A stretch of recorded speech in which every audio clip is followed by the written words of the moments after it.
Bom dia, vamos dar continuidade à leitura do livro de Marcos. Estamos no capítulo 10. Então corra, pegue sua Bíblia e vamos ler junto. Marcos 10. Jesus saiu daquele lugar e foi para a região da Judéia, que fica no lado leste do Rio Jordão. Uma grande multidão se ajuntou outra vez em volta dele e ele ensinava todos, como era o seu costume. 2. Alguns fariseus querendo conseguir uma prova contra ele, perguntaram: de acordo com a nossa lei, um homem pode mandar a sua esposa embora? E Jesus respondeu com esta pergunta: o que foi que Moisés mandou? Eles perguntaram: Moisés permitiu ao homem dar à sua esposa um documento de divórcio e mandá-la embora. 5. Então Jesus disse: Moisés escreveu esse mandamento para vocês por causa da dureza do coração de vocês. Mas no começo, quando foram criadas todas as coisas, foi dito: Deus os fez homem e mulher. Por isso o homem deixa o seu pai e a sua mãe para se unir com a sua mulher. 8. E os dois se tornarão uma só pessoa. Assim já não são duas, mas uma só. 9. Portanto, que ninguém separe o que Deus uniu. Esse foi o plano principal de Deus, né? Que não houvesse o divórcio, mas o coração do homem é duro, né? Nos seus porquês, e aí acaba bulindo os planos de Deus. 10. Quando já estava em casa, os discípulos tornaram a fazer perguntas sobre este assunto. E Jesus respondeu: o homem que mandar a sua esposa embora e casar com outra mulher estará cometendo adultério contra a sua esposa. E se a mulher mandar o seu marido embora e casar com outro homem, ela também estará cometendo adultério. 13. Depois disso, algumas pessoas levaram as suas crianças a Jesus para que ele os abençoasse, mas os discípulos repreenderam aquelas pessoas. Então, aqui no início do capítulo de Marcos 10, ele fala a respeito do divórcio, que nos planos de Deus isso não existe, certo? Uma vez casado, casado para sempre, até o fim. Por isso a importância da escolha do seu cônjuge. Volto a dizer para você aí que ainda não casou, ainda não está vivendo casado ou ainda está namorando, pensem e peçam, se você é cristão, para que Deus coloque uma pessoa também cristã no seu caminho, né, que queira as mesmas coisas, tenha os mesmos objetivos, porque isso ajuda muito. Porque a Bíblia ressalta sobre o casamento misto, que não é bom. O que é isso, Renilde? É quando um cristão casa com um não cristão, achando que aquele outro vai aceitar Jesus, vai mudar. Pode ser que aconteça isso, pode ser que não. Então não pague para ver. Ponha na sua meta, em suas orações, que você case com uma pessoa que tenha o mesmo foco que você, principalmente religioso. Ok? Porque isso é muito importante. Aí vamos falar Jesus e as crianças. Então, depois disso, algumas pessoas levaram as suas crianças a Jesus para que ele as abençoasse. Mas os discípulos repreenderam aquelas pessoas. Quando viu isso, Jesus não gostou disso. Deixem que as crianças venham a mim e não proíba que elas façam isso, pois o reino de Deus é das pessoas que são como estas crianças. Eu afirmo a vocês que isso é verdade. Quem não receber o reino de Deus como uma criança nunca entrará nele. Então Jesus abraçou as crianças e abençoou, pondo as mãos sobre elas. Certo? Então o Senhor está falando aqui, creio que seja na inocência, né, de uma criança, né? A criança ela briga e ao mesmo tempo ela já está fazendo as pazes novamente, estando de bem, né? E a gente verifica isso, né? Esse ato, né? E sem contar que naquela época as crianças também eram marginalizadas, como as mulheres, elas não eram contadas. Então era uma classe assim meio que ignorada. Por isso talvez eles também não quisessem que eles chegassem perto. Mas Jesus deu valor tanto às mulheres quanto às crianças. O Senhor nunca veio para fazer essa divisão. Ele sempre exaltou todas as pessoas, né? Independente de raça, de sexo, de tudo, né? Ele sempre não desprezou homens, mulheres, crianças. Ele sempre tratava da mesma forma. O moço rico, né? Agora a gente vai ver falando sobre o moço rico. Estamos lendo Marcos 10, 17 agora. Quando Jesus estava saindo de viagem, um homem veio correndo, ajoelhou-se na frente dele e perguntou: Bom mestre, o que devo fazer para conseguir a vida eterna? Jesus respondeu: Por que você me chamou de bom? Só Deus é bom e mais ninguém. Olha, isso aí para você que acha que você é bonzinho. A palavra de Deus diz que só existe um bom, que é Deus. Você conhece os mandamentos? Não mate, não cometa adultério, não roube, não dê falso testemunho contra ninguém, não tire nada dos outros, respeite o seu pai e a sua mãe. 20. Mestre, desde criança eu tenho obedecido a todos esses mandamentos. Respondeu o homem. 21. Jesus olhou, olha que lindas essas passagens da Bíblia. Jesus olhou para ele com amor e disse: Falta mais uma coisa para você fazer. Vá, venda tudo o que tem e dê o dinheiro aos pobres, e assim você terá riquezas no céu. Depois venha e me siga. 22. Quando o homem ouviu isso, fechou a cara e porque era muito rico, imagina a cena, foi embora.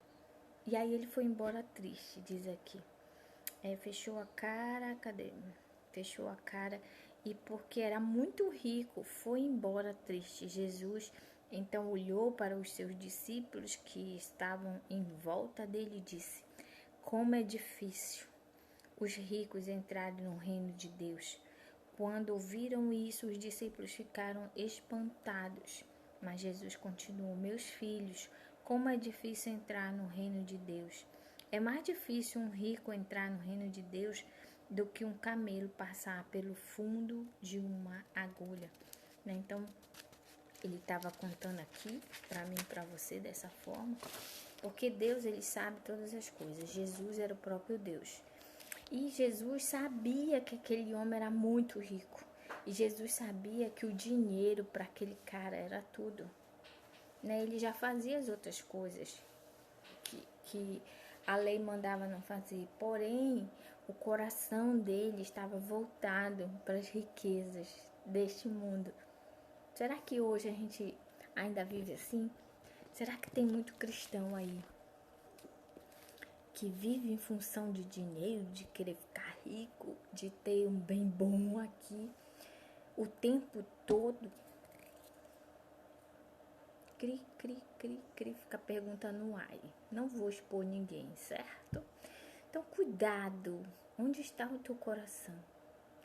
Onde a tua mente fica focada, é lá que está teu coração. Então se tu estás focado em fazer fortunas aqui,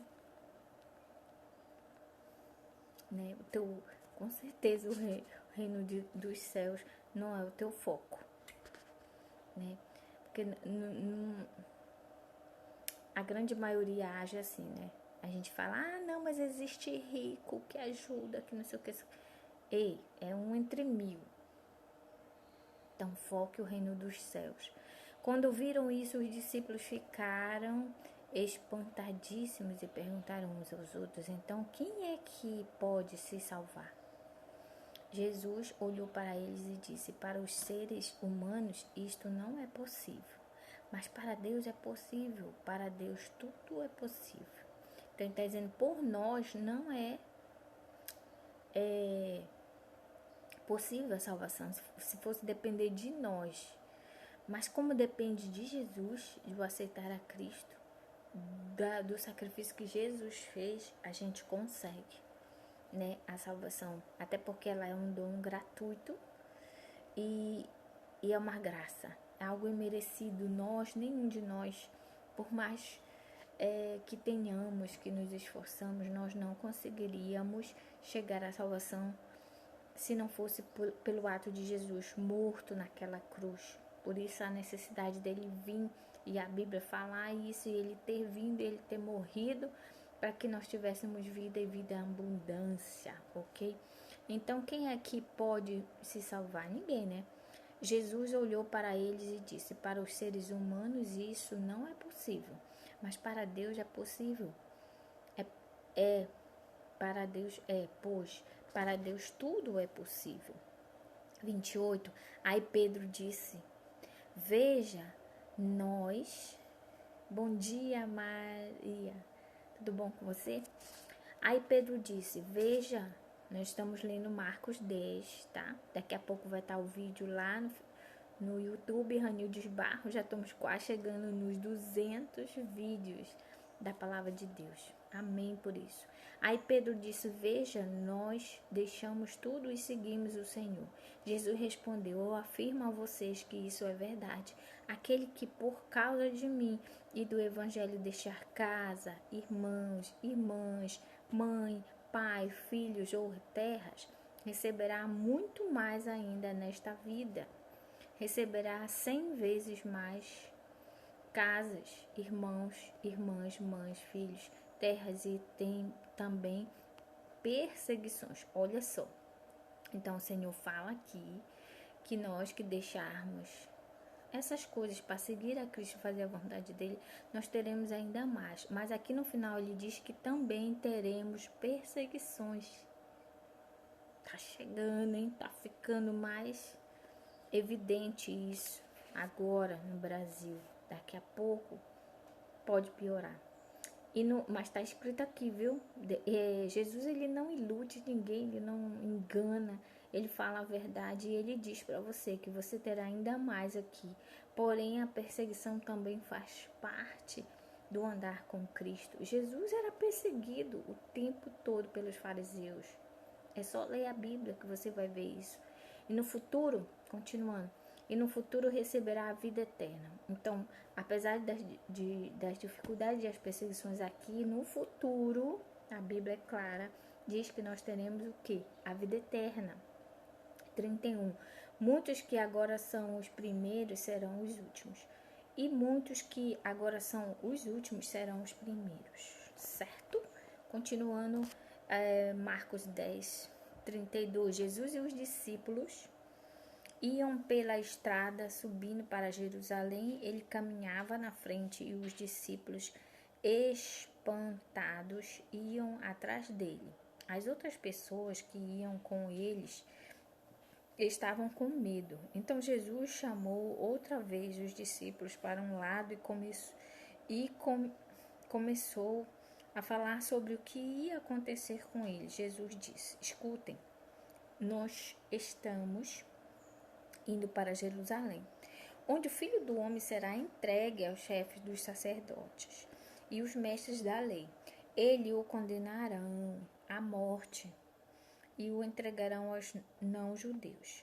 34. Estes vão zombar dele, cuspir nele, bater nele e matá-lo, mas 3 dias depois ele ressuscitará. Olha só como Jesus nunca esconde nada. Andando com os discípulos, ele pegou e falou tudo o que ia acontecer. Quer eles acreditassem ou não. Se eles não acreditaram quando estava acontecendo, com certeza a ficha ia cair. O pedido de Tiago e João. Olha o que Tiago e João, que eram discípulos, vão pedir para Cristo. Depois Tiago e João, filhos de Zebedeu, chegaram perto de Jesus e disseram, Mestre, queremos lhe pedir um favor. O que vocês querem que eu faça para vocês? Perguntou Jesus. 37. Eles responderam: quando o Senhor está sentar-se no trono do seu reino glorioso, desde que um de nós se sente à sua direita e o outro à sua esquerda. Olha o abuso daqueles dois discípulos. 38. Jesus respondeu: vocês não sabem o que estão pedindo. Por acaso vocês podem beber o cálice que eu vou beber? E podem ser batizados como eu vou ser batizado? Eles disseram: podemos. Então Jesus disse: de fato, vocês beberam o cálice que eu vou beber e receberão o batismo com que vou ser batizado. Mas eu não tenho o direito de escolher quem vai sentar à direita e à minha esquerda, pois foi Deus quem preparou esses lugares e Ele os dará a quem quiser. Então eles estavam pedindo uma coisa que nem Jesus podia dar, né? Só Deus, o Criador, que sabe quem ocupará esses lugares. 41. Quando os outros 10 discípulos ouviram isso, começaram a ficar zangados com Tiago e João. 42. Então Jesus chamou todos para perto de si e disse: como vocês sabem, os governadores dos povos pagãos têm autoridade sobre eles e mandam neles. Mas entre vocês não pode ser assim. Pelo contrário, quem quiser ser importante, que sirva os outros. E quem quiser ser o primeiro, que seja o escravo de todos. Porque até o Filho do Homem, que era Jesus, não veio para ser servido, mas para servir e dar a sua vida para salvar muita gente. Então Jesus estava falando aqui: vocês estão brigando quem vai sentar à minha direita, à minha esquerda. No reino dos céus não é como aqui, né, que quem tem dinheiro é melhor, quem tem... Não, o reino dos céus é totalmente ao contrário. Quem servir mais as pessoas vai ser o maior lá, né? Quem servir, quem buscar, e ele fala, o próprio Filho do Homem, que era Jesus, ele não veio para ser servido, ele veio para servir, para nos ensinar que precisamos servir ao outro, certo? Até o fim. Continuando, estamos lendo Marcos 10, 46. Jesus e os discípulos chegaram à cidade de Jericó. Quando ele estava saindo da cidade com os discípulos e uma grande multidão, encontrou um cego chamado Bartimeu, filho de Timeu. O cego estava sentado na beira do caminho, pedindo esmola. Quando ouviu alguém dizer que era Jesus de Nazaré que estava passando, o cego começou a gritar: Jesus, filho de Davi, tenha pena de mim. Muitas pessoas o repreenderam e mandaram que ele calasse a boca, mas ele gritava ainda mais alto: filho de Davi, tenha pena de mim. Então Jesus parou e disse: chamem o cego. Eles chamaram e lhe disseram: coragem, levante-se, porque ele está chamando você. Então Bartimeu jogou a sua capa para um lado, levantou-se depressa e foi até o lugar onde Jesus estava. O que é que você quer que eu faça? Jesus perguntou para ele. Perguntou Jesus. Aí, mestre, eu quero ver de novo. Então ele não era cego de nascença, né? Ele queria ver de novo. Respondeu ele: vá, você está curado, porque teve fé. Afirmou Jesus. No mesmo instante, gente, Bartimeu começou a ver de novo e foi seguindo Jesus pelo caminho. Então, às vezes também acontece isso com você, né? Você quer gritar, pedir ajuda do Senhor e as pessoas não deixam. As pessoas não querem que você aceite Jesus. Eu sei que é uma pressão, né? Eu passei por isso, né? Quando a gente aceita Cristo, os amigos, entre aspas, eles nos olham com um olhar discriminatório, né? Agora tu virou crente, tu não vai mais ser feliz. Tu não vai poder fazer isso, não vai poder fazer aquilo. Então, aqui, assim como as pessoas queriam calar Bartimeu aqui, para que Jesus não ouvisse, muitas pessoas não querem que você aceite a Cristo, né? Quer que você continue nessa sua vidinha, nessa sua escolha aí, de ser rebelde, de fazer aquilo que quer, porque é assim que acontece. Ou você é de Deus ou você não é. Não existe meio termo, meio crente, meio cristão, meio... Não existe. Ou você segue a Cristo e busca fazer a sua vontade, ou você segue a si mesmo e faz as suas vontades. Só existem esses dois caminhos. O que segue, a Bíblia diz que é estreito, a porta é estreita e poucos entram porque é difícil, o caminho é estreito, ou seja, seguir a Cristo não é fácil. E a gente viu bem aqui que ele comenta isso, quando ele diz que quem deixar pai, mãe, filho, que Deus vai dar tudo isso em dobro, porém, nós teremos perseguições. Então, andar com Cristo não é fácil, né? Mas é necessário, porque com Ele, a palavra de Deus diz que nós somos mais que vencedores. Então, se nós estamos com Cristo, nova criatura somos, e que isso aqui é passageiro para nós, né? Então, você que tem a Cristo, e nós estamos vivenciando aí um caos total, né? Com essa doença aí, com as coisas que estão acontecendo no mundo ao redor. Porém, não perca o foco. É um grande momento de você se voltar para o Criador, porque ele coloca ali em Ezequiel, ele chama de Filho do Homem, né? Várias vezes eu li no texto, ele diz que ele chama Ezequiel assim para que Ezequiel saiba que ele é mortal e que ele precisa de Deus. Então chamo para você também, filho do homem nós somos. Antes de aceitar Cristo, filhos do homem. Quando a gente aceita Cristo, a gente passa por adoção de Jesus Cristo, pelo ato dele, nós passamos a ser filhos de Deus.